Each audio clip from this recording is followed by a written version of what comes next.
હાલો દોસ્તો, જય શ્રી કૃષ્ણ. તો કેમ છો બધા? મજામાં ને? આજે અમને નાનપણમાં અમારા મમ્મીએ જે વાર્તા કીધેલી ને એ જોરદાર આજે વાર્તા લઈને આવી ગયા છે તમારી સમક્ષ.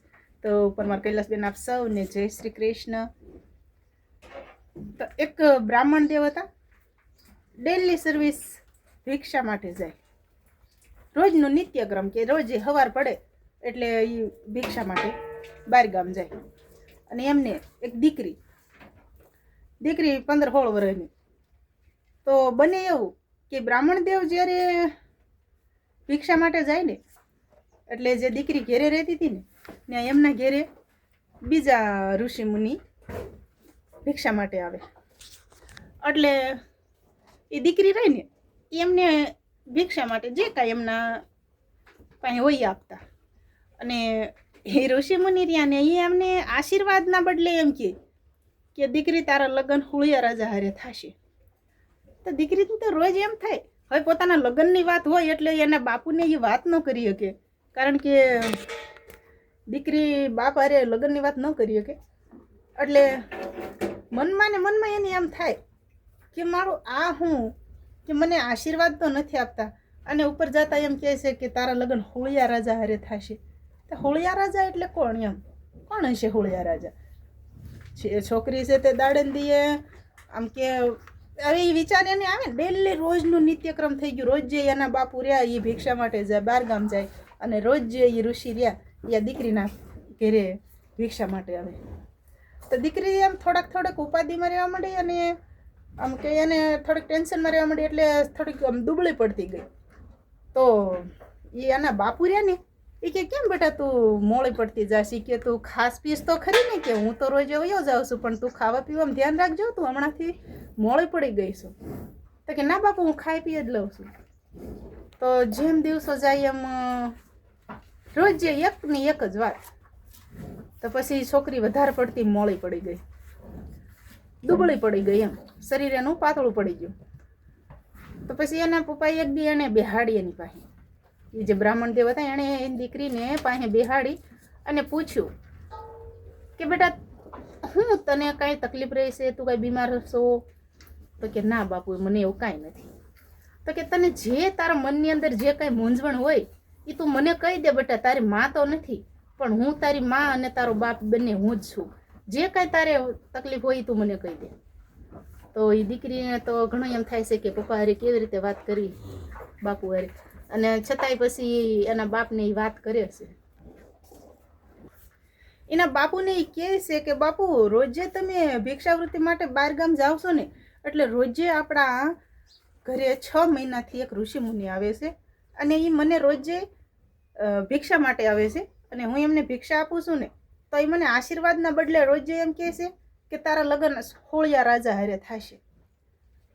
તો એ દીકરીના બાપુ જે હતા ને એ કે એવું છે બેટા? તો કે હા, રોજે કે એ આવે છે અને રોજ આ એક જ વાત કરીને જાય છે. તો એ દીકરીના બાપુ કે કાંઈ વાંધો નહીં બેટા. પછી દીકરીના બાપુએ શું કર્યું કે દીકરીના કુંડળી જોવરાવી. તો કુંડળીમાં તો સારું જ હતું કે એના લગ્ન રાજા હારે થશે એવું જ લખેલું હતું. તો દીકરીના બાપુ તો હરખાણા એમ કે રાજા હારે મારી દીકરીના લગ્ન થશે એટલે તો એ રાણી બનશે.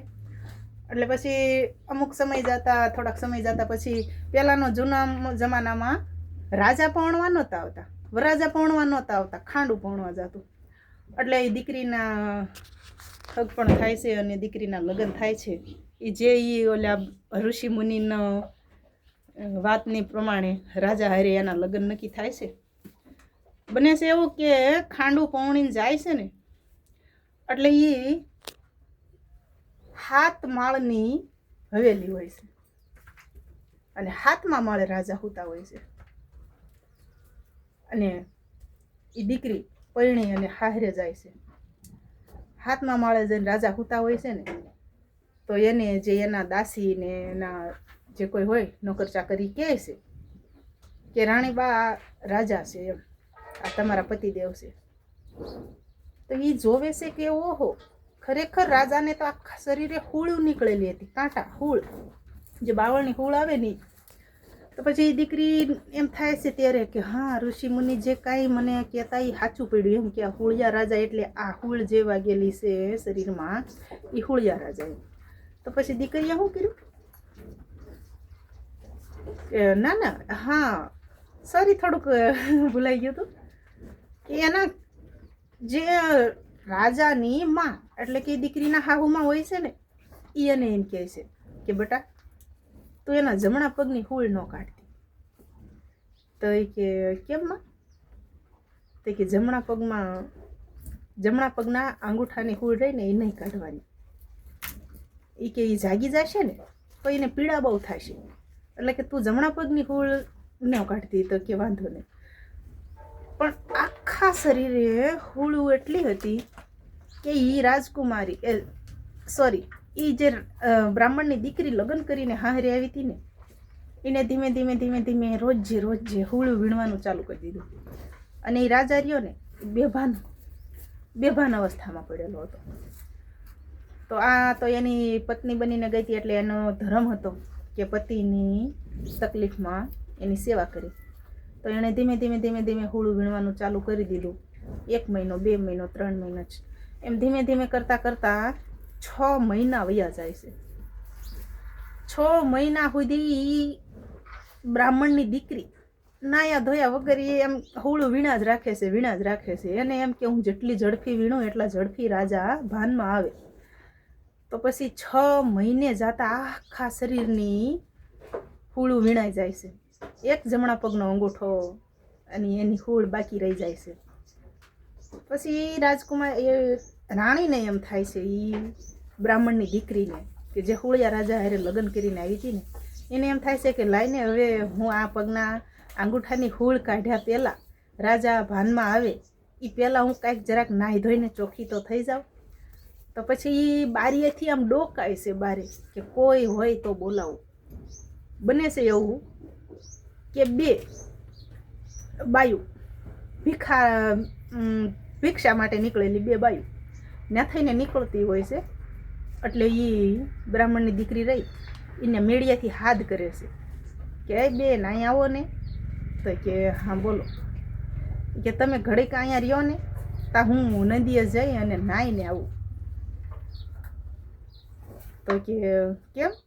તો કે આ રાજા છે ને એમના પગની અંગૂઠાની હુળ કોઈ કાઢી ન લે એટલે તમે અહીં ધ્યાન રાખીને બેહો ને હું જઈને નાહી આવું. નદીએ નાવા જવાનું હતું એટલે ઓલી ભિક્ષા માંગવાવાળી બાઈ હતી એક રોકાણી અને એક વહી ગઈ. એટલે એને એમ થાય છે કે કેમ અંગૂઠાની હુળ નહીં કાઢવાની હોય. તો ઓલી જે રાજાની હારે લગ્ન કરીને આવેલી બ્રાહ્મણની દીકરી નાવા ગઈ નદીએ એટલે ઓલી જે ભિક્ષા માંગવા આવેલી બાઈ હતી ને એને એમ થયું કે લાઈને હું કાંટો કાઢી નાખું, હું થાય છે જોઉં તો ખરી. ત્યાં તો એના પગના અંગૂઠાનો કાંટો એ ભિક્ષા માંગવા વાળી બાઈ રહી કાઢી નાખ્યો છે. એટલે રાજા ભાનમાં આવી જાય છે. ભાનમાં આવીને રાજા એને પૂછે છે. હવે એ એની આગળ હતી, કાંટો એને કાઢ્યો હતો એટલે એને જ જોવે. તો એ કે તમે કોણ છો? તો કે હું તમારી રાણી. ઓહો, જે રાણી હતી એ તો નાવા ગઈ હતી. તો એ કે હું તમારી રાણી. તો રાજા તો એને જ સાચું માની જાય. પછી એમના મેં તો રાણી બની અને રહી જાય છે. પણ પછી બને છે એવું કે ઓલી જે હકીકતમાં બ્રાહ્મણની દીકરી હતી એની વહુ એ નાઈને પાછી આવે છે ને ત્યાં તો રાજાને સભાન અવસ્થામાં જાગતા ઓલી ભિક્ષા માંગવા વાળી બાઈ હારે વાતું કરતા જોઈ જાય છે. એને તો આંચકો લાગે છે કે ઓહો, એ કે મેં તને ના નથી પાડી કે તું અંગૂઠાની હુળ ન કાઢતી નહીતર કે રાજા ભાનમાં આવી જશે એમ. તો રાજા પછી રાણીને ઓલીને પૂછે છે કે આ કોણ છે? તો ભિક્ષા માંગવા વાળી બાઈ જે ઓલી 6 મહિનાથી કાંટા વીણતી હતી એની પત્ની હતી એને હું કહે છે કે એ આપણી દાસી છે. એ કે ગાંડી થઈ ગઈ છે એટલે કે એમ બોલે છે. પછી હાલો આપણે વિડીયો બહુ લાંબો થાય એમ છે, સમય થોડોક ઓછો પડ્યો તો આપણે બીજો વિડીયો ચોક્કસ મેકશું. ત્યાં સુધી કોમેન્ટ કરજો કે બીજો વિડીયો મેકવી આની આ સ્ટોરીનો અડધો ભાગ કોમેન્ટ કરજો તો આપણે ચોક્કસ મેકશું બીજો ભાગ. પાછળની સ્ટોરી જોરદાર છે. તો બને રહેજો વિડીયોમાં. જય શ્રી કૃષ્ણ. ખુશ રહેજો.